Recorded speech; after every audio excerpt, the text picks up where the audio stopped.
সকাল বন্ধুরা, কেমন আছো তোমরা সবাই? আশা করি সবাই খুব ভালোই আছো। শীতের আমেজটা খুব ভালো করে নাও। ডিসেম্বর মাস চলছে, এখন সব ঘোরাঘুরির পালা, পরীক্ষাও সবার শেষের মুখে।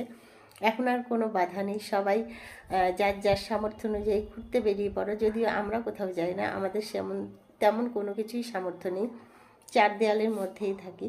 তো একটা কথা বলতে চাই তোমাদেরকে, আমি ভিডিও করছি একমাত্র আমার নাতি নাতনির জন্য, পড়াশোনার জন্য।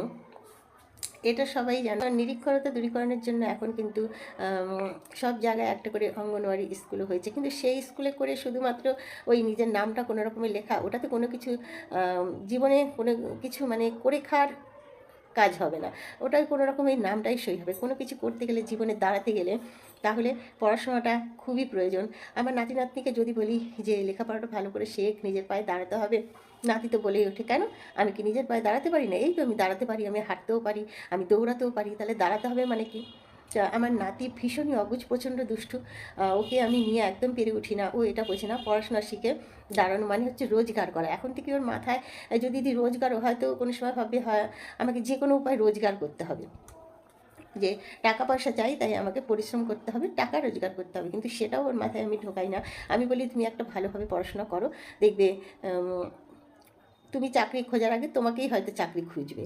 তো এরকমভাবে পড়াশোনা করতে হয়। তো সেরকম না শিখলেও কোনো রকম করে তো শিখবে, যাতে নিজে কোনো কিছু একটা ট্রাই করতে পারে, চেষ্টা করতে পারে, একটু জীবনে দাঁড়াতে পারে, যে ভালোভাবে একটা উপার্জনের রাস্তা খুঁজতে পারে। মানুষ তো অনেক উপায়েই উপার্জন করে। কেউ হয়তো ভ্যান রিক্সা চালিয়েও খাচ্ছে, আবার কেউ প্লেনও উড়াচ্ছে, আবার কেউ অফিসে বড় একটা চেয়ার নিয়েও বসে আছে। তো যার যার যোগ্যতা অনুযায়ী তার তার কাজ আর কি। তো এখন বাঁচতে গেলে পড়াশোনাটা ভীষণ জরুরি। তাই বন্ধু, এত আর কথা বলতে চাই না, একটাই বলতে চাই কথা, যে বাচ্চাদের লেখাপড়ার জন্য এগিয়ে আসো, সবাই এগিয়ে আসো, আমাকে সাপোর্ট করো, লাইক কমেন্ট শেয়ার সাবস্ক্রাইব করে আমার পাশে থাকো প্লিজ বন্ধুরা। তোমাদের সঙ্গ চাই, তাই এই কথাটা বলছি, যে পাশে থেকো, দুটো বাচ্চার পাশে থেকো। বাবা মাহীন সবাই আছে, মা তার ছেড়ে চলে গিয়ে তার মতন সংসার করছে, বাবা আছে থাকতেও সে দেখে না, দেখে না মানে তার রোজগার নেই, সেও হচ্ছে অন্য আর এক রকমের প্রকৃতি। নিজের যেটা ভালো লাগবে সেটা করবে, সেটাতে সে দাঁড়াতে পারছে না, দেখুন তার পেছনেই ছুটবে, মনে করছে যে মৌমাছির থেকে মধু পাবো না, তবু সেই মৌচাকের পেছনেই খোঁচা মারবে। তো এই হচ্ছে কথা। আর কিছুই বলতে চাই না, বলতে চাই সবাই পাশে থাকো, বাচ্চাদেরকে যাতে আমি লেখাপড়া শেখাতে পারি। এই জন্য আমাকে একটুখানি তাড়াতাড়ি এগিয়ে নিয়ে যাও।